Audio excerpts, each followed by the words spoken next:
Bonsoir à toutes et à tous et merci de toujours nous préférer pour vous informer. Voici le sommaire de ce 19h45.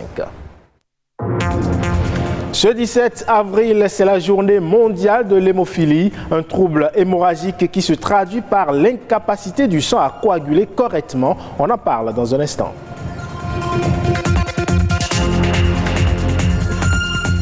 Et c'est toujours durant cette période de fête, ou plutôt ces périodes de fête, que les marchés sont envahis par plusieurs variétés de volailles. Entre les poulets de race et les poulets bicyclettes, difficile est le choix pour le consommateur. Enfin, on évoque la croissance démographique de l'Afrique qui oblige les agriculteurs à produire énormément pour satisfaire la demande, l'objectif étant de mettre un terme à la pauvreté.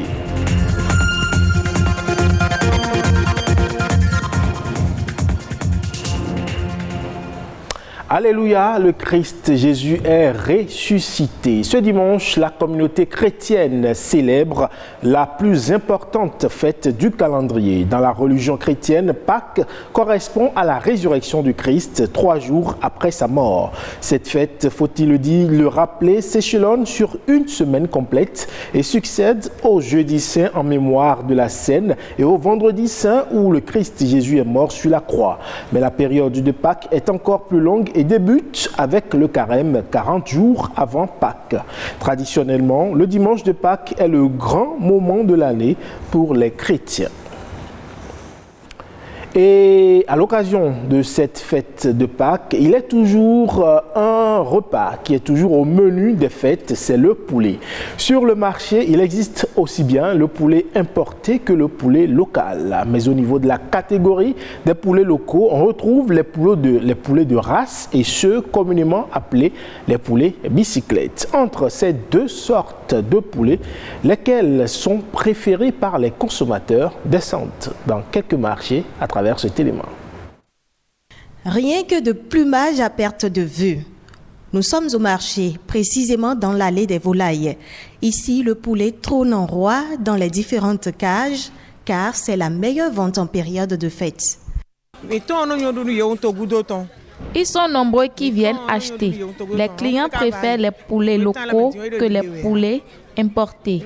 Le poulet local a meilleur goût, mais c'est un peu cher ces temps-ci. Ainsi donc, malgré la présence sur le territoire des poulets importés congelés, l'attrait pour le local n'a pas disparu. J'ai amené mes poulets ici pour les faire. J'ai amené un petit poulet ici. Je préfère ceci parce que ça a beaucoup de vitamines par rapport aux autres poulets aussi. Et encore, ils ne consomment pas trop des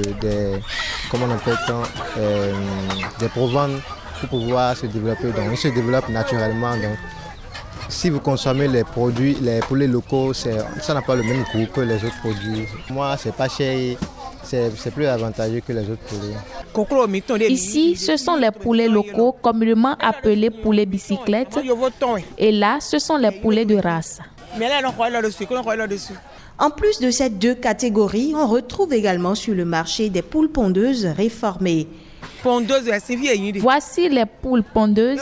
On en trouvait facilement les autres années, mais à cause de l'augmentation du prix de la provende, les éleveurs sont réticents à s'en séparer. Moi, j'aime les poulets biscuits plus que les poulets... Bon, parce que les poulets... les poulets pondeuses là, leurs vitamines tous sont partis avec les œufs. Donc, et les poulets biscuits, ce sont les poulets qui sont très bons. Eux, ils ne perdent jamais leurs vitamines. Plus les ventes de volailles augmentent, mieux ces jeunes-ci qui exercent leur activité non loin de ces étals sentis à bon compte. Et moi, je fais le déprimage de poulet dans le marché. Je ne veux pas parler de cette année. L'année passée, je vais dire, par jour, je tue plus de 600 poulets par jour. Oui, mais pour cette année, ça ne donne pas comme ça. Qu'ils soient de race ou bicyclette, les poulets locaux sont réputés excellents en apport nutritif.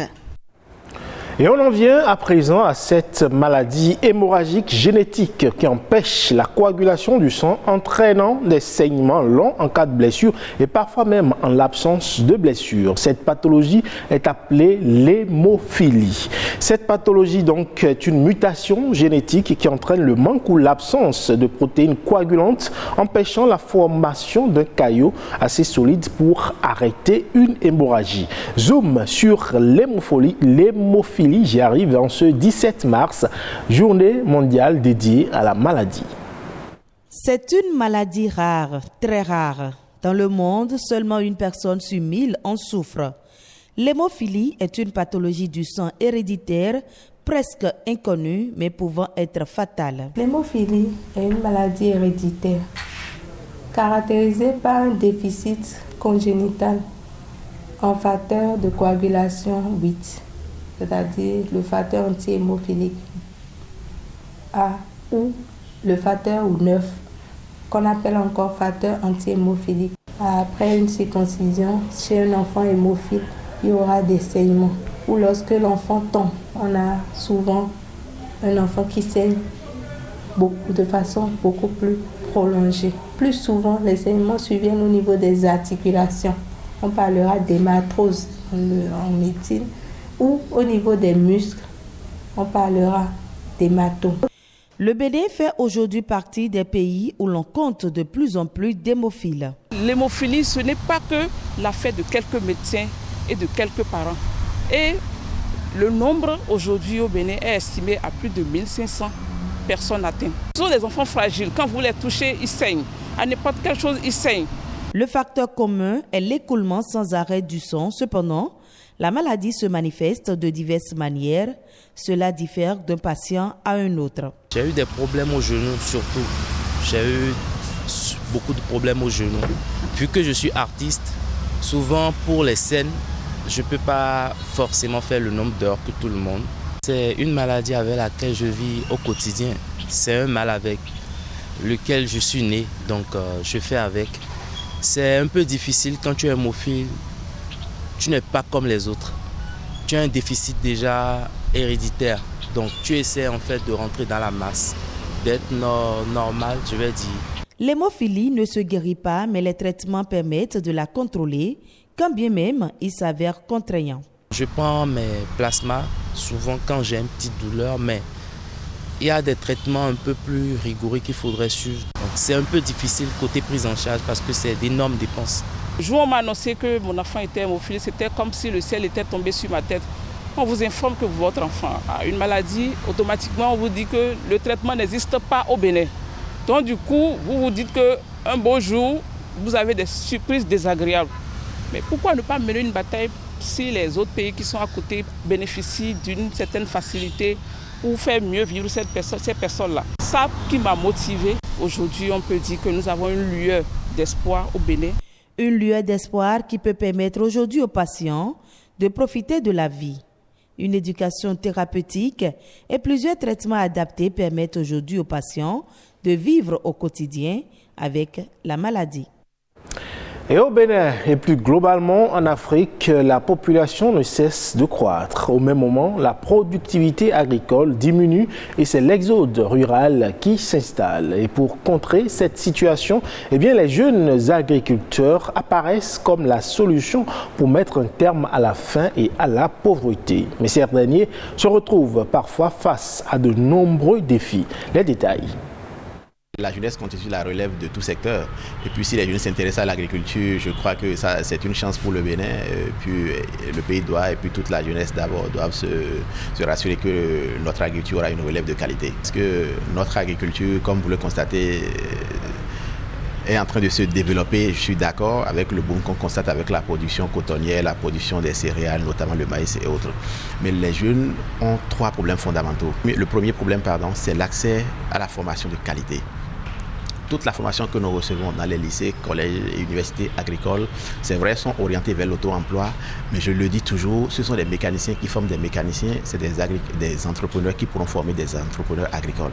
Donc on ne peut pas demander à un enseignant ou un enseignant-chercheur de former un entrepreneur agricole, c'est un peu utopique. Alors le second grand problème, c'est l'accès au foncier. Vous voyez, les jeunes n'ont pas accès à la terre. Au Bénin, c'est vraiment compliqué, surtout dans la partie méridionale. Et le troisième problème, c'est l'accès au financement.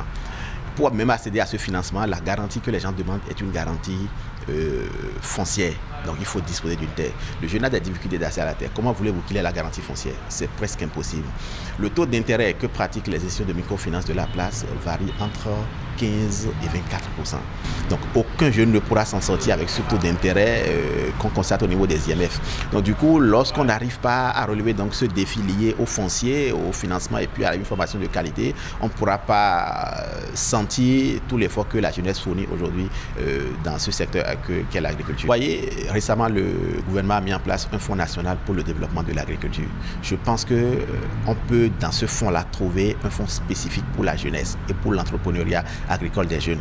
Si on le fait et on définit une stratégie nationale d'insertion des jeunes dans l'agriculture, je crois qu'avec un statut de jeune agriculteur, le jeune sait ce à quoi il a droit et ce à quoi il est confronté. Je crois que ça lui permettrait de mieux s'investir et puis se maintenir dans l'activité.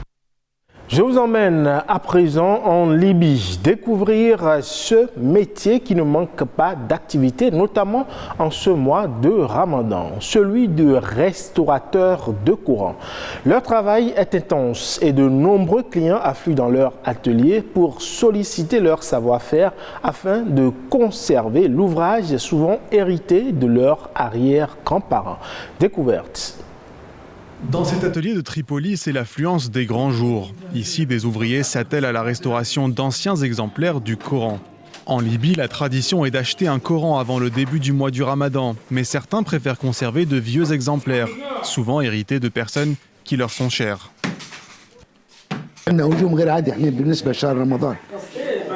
يعني الناس أغلبية الناس يعني هذا موسم شغل موسمي يعني يجلب لنا مجموعة من المصابح المصاحف يما من مساجد يما حاجات شخصية. Le processus est minutieux. Les ouvrages les plus endommagés nécessitent plusieurs heures d'un travail d'orfèvre. Ils doivent être défaits, restaurés puis reliés à nouveau. La main-d'œuvre est gratuite. L'atelier ne fait payer que les quelques euros du matériel utilisé. L'engouement est tel que le magasin organise de nombreux ateliers. Depuis 2008, plus de 1500 stagiaires s'y sont formés.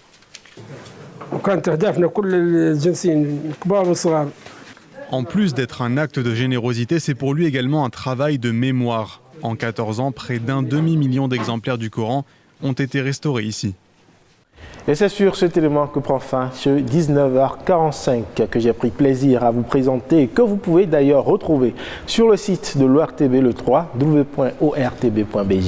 Merci pour votre aimable attention.